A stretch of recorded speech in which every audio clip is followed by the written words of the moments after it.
আসসালামু আলাইকুম। সকাল বিকেল ইউটিউব চ্যানেল, একটি লাইক করেন, একটি কমেন্ট করেন। নিত্যদিনের খবর পেতে আমাদের পাশেই থাকুন।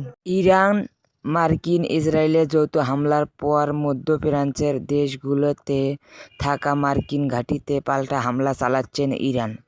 এতে অশান্ত হয়ে উঠেছে গোটা মধ্যপ্রাচ্য। পুরো বিশ্বেই পড়েছে এর প্রভাব।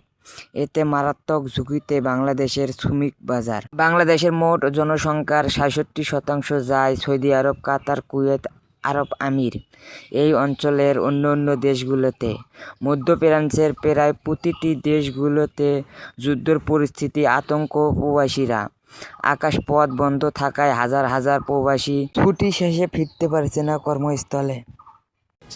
এই সংঘাতকে বাংলাদেশের অভিবাসন খাতের বড় ধরনের একটা সংখ্যা তৈরি করবে। আমাদের অভিবাসী কর্মীদের প্রায় ৫০ থেকে ৬০% থাকে কিন্তু মধ্যপ্রাচ্যে। প্রতি বছরের যে আমাদের প্রবাসী আয়, তার ১৫ থেকে ১৮ বিলিয়ন ডলার পর্যন্ত মধ্যপ্রাচ্যের দেশ কাতার, কুয়েত, বাহরাইন, সৌদি আরব থেকে এসে থাকে। সব কিছু মিলিয়ে মধ্যপ্রাচ্যের যুদ্ধ পরিস্থিতি আমাদের অভিবাসন খাত, আমাদের আর্থিক খাত সহ আমাদের জীবন জীবিকাতে বড় ধরনের একটা প্রভাব ফেলবে। মধ্যপ্রাচ্যের যুদ্ধ যদি আপনার চলমান থাকে, স্থায়ী হয়, বাংলাদেশের অর্থনীতি নানামুখী চ্যালেঞ্জের ভিতরে পড়বে। একটা হচ্ছে বাংলাদেশের অর্থনীতিতে ডলার সংকটে পড়বে। বাংলাদেশের অর্থনীতি জ্বালানি আমদানি করতে সক্ষমতা অর্জন করতে পারবে না। বাংলাদেশের অর্থনীতি বৈদেশিক ঋণ পরিশোধ করার সক্ষমতা অর্জন করতে পারবে না।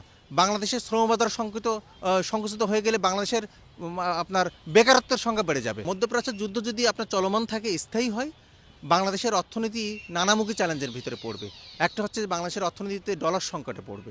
বাংলাদেশের অর্থনীতি জ্বালানি আমদানি করতে সক্ষমতা অর্জন করতে পারবে না। বাংলাদেশের অর্থনীতি বৈদেশিক ঋণ পরিশোধ করার সক্ষমতা অর্জন করতে পারবে না। বাংলাদেশের শ্রমবাজার সংকুচিত হয়ে গেলে বাংলাদেশের আপনার বেকারত্বের সংখ্যা বেড়ে যাবে। যদি ফিরিয়ে আনতে হয়, তাদের কীভাবে ফিরিয়ে আনা হবে, এর খরচ কে বহন করবে, এই ধরনের একটা কর্মপরিকল্পনা সরকারের কিন্তু আগে থেকেই এখন রোডম্যাপ তৈরি করা দরকার।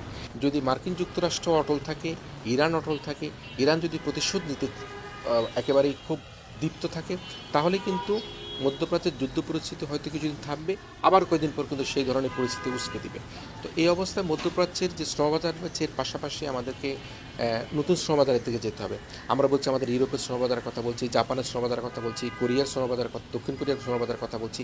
এ ধরনের নতুন শ্রমবাজার কিন্তু আমাদেরকে মনোযোগ দিতে হবে। যুদ্ধটা যদি চলমান থাকে, দীর্ঘস্থায়ী হয়, তাহলে নতুন সরকারের যে চ্যালেঞ্জ মোকাবেলা করার জন্য অনেকগুলো পথ রয়েছে। আপনার কূটনৈতিক দক্ষতার মাধ্যম দিয়ে হোক, আপনার রাজনৈতিক দক্ষতার মাধ্যম দিয়ে হোক, আপনার জি সম্পর্কের মাধ্যম দিয়ে হোক, আপনাকে অন্য একটা শ্রমবাজারের আপনাকে সন্ধান করতে হবে। বিগত 10 থেকে 12 বছরে যে শ্রমবাজারগুলো বিশ্বে বন্ধ হয়েছে, সেই শ্রমবাজারগুলোকে আপনার কূটনৈতিক দক্ষতা এবং রাজনৈতিক সম্পর্কের মাধ্যম দিয়ে এই শ্রমবাজারগুলোকে যদি উদ্ধার করতে পারে, তাহলে মধ্যপ্রাচ্যের সংকটকে আপনার সরকার মোকাবেলা করার সক্ষমতা অর্জন করবে। একটি লাইক করেন, একটি কমেন্ট করেন। নিত্যদিনের খবর পেতে আমাদের পাশেই থাকুন। সকাল বিকেল ইউটিউব চ্যানেল।